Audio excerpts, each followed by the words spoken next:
worried about people stealing your book? Let's worry about whether people are going to read it. A lot of first-time authors are protecting their book instead of promoting it, and it can kill your launch. Let's talk about what matters for getting advanced reviewer copies out, also known as ARCs, and what doesn't. And if you want to get as many reviews for your book as possible and succeed with ARCs and beyond, well, this video is for you.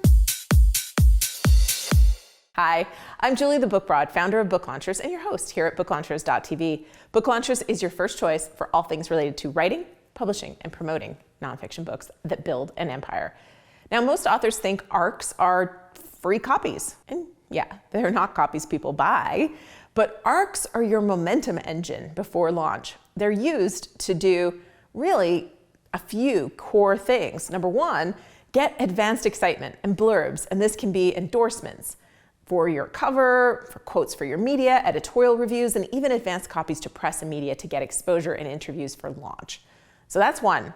The other thing is to get reviews for launch week. And here's the reality most people don't always understand.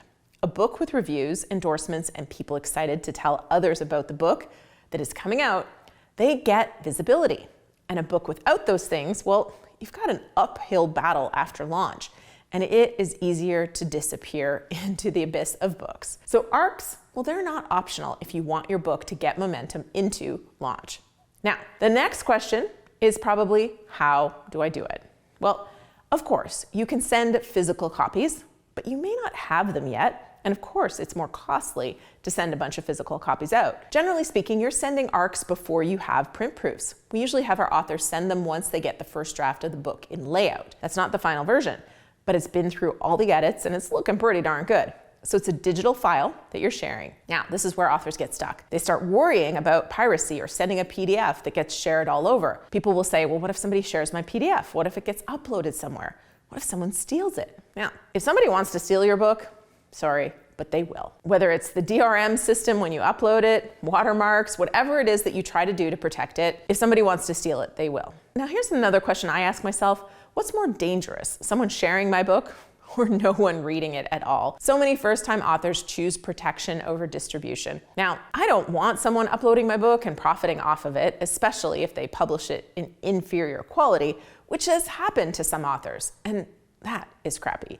David Goggins has a lawsuit against Amazon for his lost revenue as a result of pirated books being sold and Amazon not pulling them down very fast.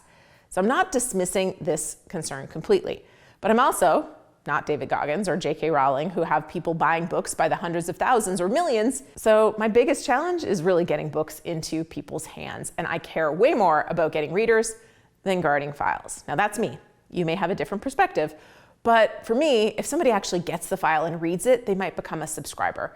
And somebody who's a subscriber might become a client or a referrer, and those people become revenue. And even if someone shares your book, they're sharing your ideas, your authority, your calls to action. You did put calls to action in your book, right? So that's not really loss, it's distribution. But there are some great tools these days that for a very low cost, you can make the experience more protected and even better for your reader. Some of the tools even help you get reviews from people you don't know. So here are some of the tools that we use at Book Launchers and we recommend to our authors for distributing ARCs. Number one, we're working with a digital file, right? An EPUB for the best experience. And again, if your book is in the early stages of layout, you can get this file from your designer. You could use a PDF as a backup, okay? Our favorite is still EPUB. Then we're going to choose the platform for distributing and managing the reviews. Now here's the choices that we have for that. There's more, but these are the ones we use. Book Sirens, which is best for getting new readers, and there's a high completion of reviews from strangers on this. Booksprout is good for managing campaigns, and you will find strangers do reviews here too. Story Origin, well, it's great if you want to control your reviewer team. This is the most robust platform, but they don't have their own reviewer base, so it depends what you're looking for from them. But they are my preferred and most recommended. NetGalley is the most expensive option, but it's great for editorial reviews, as well as many of the reviewers do post to Goodreads and Amazon. We have affiliate links and just regular links for all the platforms below. Now, by the way, for NetGalley, you can save money on NetGalley reviews if you're a member of IBPA, or there's some other services out there that will allow you to do discounted NetGalley reviews, so long as you give control up of who's reviewing your book, okay? Now that you have that chosen, build your review group and send them emails. start with who you're going to put in your group. We call it a book army. You can see a video on that on this channel.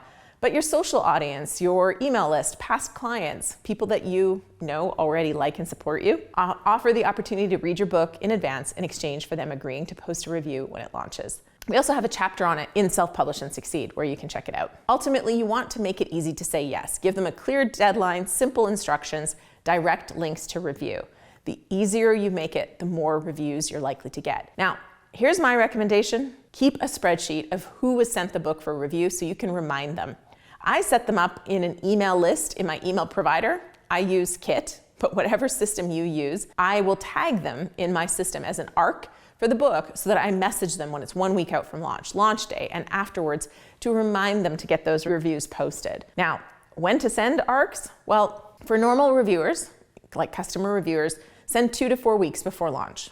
For editorial reviews, you want to have 12 to 16 weeks ahead as much as possible. For a lot of the editorial review services, if you miss that window, you're too late. Now, we've just been talking about digital, but when do you need, or when is it better to send a print copy? Well, honestly, most of the time, digital is enough, but where we use and recommend print is for things like media, especially television, even radio, influencers, strategic relationships. Now, I wouldn't waste money by printing a whole bunch and sending them out. So we generally get 10 to 20 copies of a book in pre-launch and use that for outreach to media influencers and sometimes, corporate partnerships, speaking engagements when we're doing the full authority and launch marketing for a client. We won't send that many physical copies out, and you probably don't need to either, especially when you're just going for reviews. But you do want to do this. So digital copies are going to work for the majority of reviews that you're trying to get. And using ARC copies to do this, well, every review you get is important because it drives visibility. Visibility drives sales, and sales drive everything else in your author business. ARCs will get you going. The good news is there are tools to make this faster, easier, and less secure, so you have less worry about piracy. But remember, ultimately, the most important thing isn't necessarily protecting your book, it's getting people to read it. If you like this video, definitely subscribe to the channel, give it a like, and say hello in the comments below. And I hope to see you on another video.